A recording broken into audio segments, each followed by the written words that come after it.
Slumpbusters? This is your boy Kyle, and we are back with another YouTube quick hitter. So if you thought that the NBA was going to go away from the super team creation, you can forget about it, because the Brooklyn Nets have decided to counter the Lakers, who decided to add every single player over 35 in the league who used to be an all-star and build a team of Russell Westbrook and Carmelo Anthony and the old head NBA all-stars. And so the Brooklyn Nets came back with their three superstars and said, we can do better. So the Brooklyn Nets brought in Paul Millsap. They brought in Patty Mills to back up their team, and with today's trade, moved on from DeAndre Jordan, which was a massive contract, and he was originally signed as the best friend of Kyrie Irving and Kevin Durant from their 2016 Olympic endeavors. They bring in the greatest college basketball player I've ever seen in Jahlil Okafor to provide some height down low, even though Jahlil Okafor is a terrible defender, and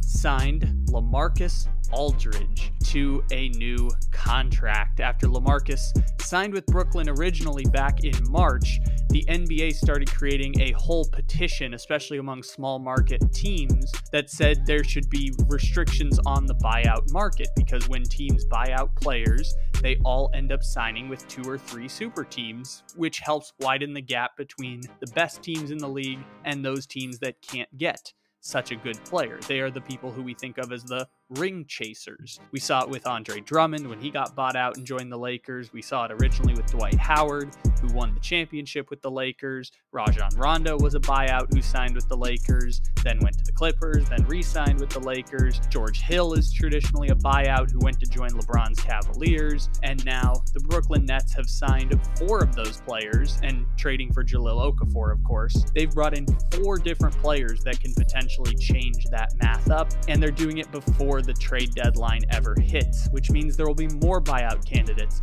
more players that can sign for minimum contracts because they're getting $10 million from another team, and more opportunities for the 2 super teams in the NBA, known as the Brooklyn Nets and the Los Angeles Lakers, to build their teams up. What's different about this case for the Brooklyn Nets is that they had a massive lack of height during the playoffs last year. A lot of times Nick Claxton would be their go-to center for most of the playoffs. DeAndre Jordan was washed and over a hill and couldn't really be relied on. And so Brooklyn found themselves playing these small lineups where at times Kevin Durant was guarding the largest player on the floor. And this was a weakness when, for example, Giannis Antetokounmpo, who basically could play wing, center, and guard, basically just starts dominating in the paint and going for 40 in 10 games to keep the Milwaukee Bucks alive in the series just long enough to win a Game 7 where Kevin Durant stepped on the line on the game-winning 3.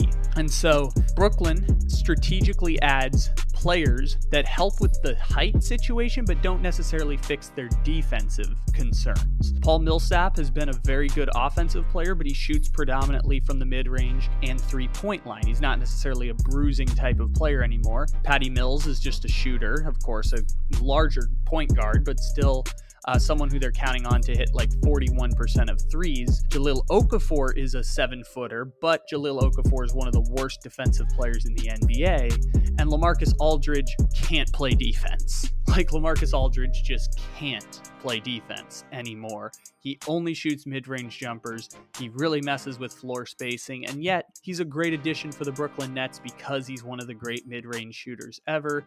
And from like 13 to 20 feet, you can count on LaMarcus Aldridge to give you like 8 points a game while playing like 14 minutes, so that Kyrie and Kevin Durant and James Harden can get healthy for the playoffs. Sometimes they only each have to play 2 of the stars every single night. You can play Durant and Harden, and Kyrie can sit. You can play Kyrie and Harden, Durant can sit. Really, it just gets them to the playoffs, and with LaMarcus Aldridge, with Patty Mills, and with Jahlil Okafor, there's no guarantee any of them are going to be on their 8-man rotation come playoff time. Yeah, maybe Mike James is a worse option than Patty Mills, but we find all the time that the Brooklyn Nets get players like Claxton, like Nick James, like Bruce Brown to give contributions in different situations, because Brooklyn knows where their bread is buttered. It's buttered in their big 3 and Joe Harris, and the rest are just nice little additions that they can pick and choose and plug in wherever it need be. can't hurt to have options, and the Brooklyn Nets have a ton of them after these last 2 weeks. Make sure to subscribe to the Slumpbuster on YouTube, and we are on our way to 2,000 followers, so make sure to smash that subscribe button, and also check out the Caveman Coffee Company, of course. You can use that promo code in the description to today's episode and buy some of these Nitro Espresso shots. I love these, actually. These are really good. I would buy these. 15% off if you use that code SLUMP.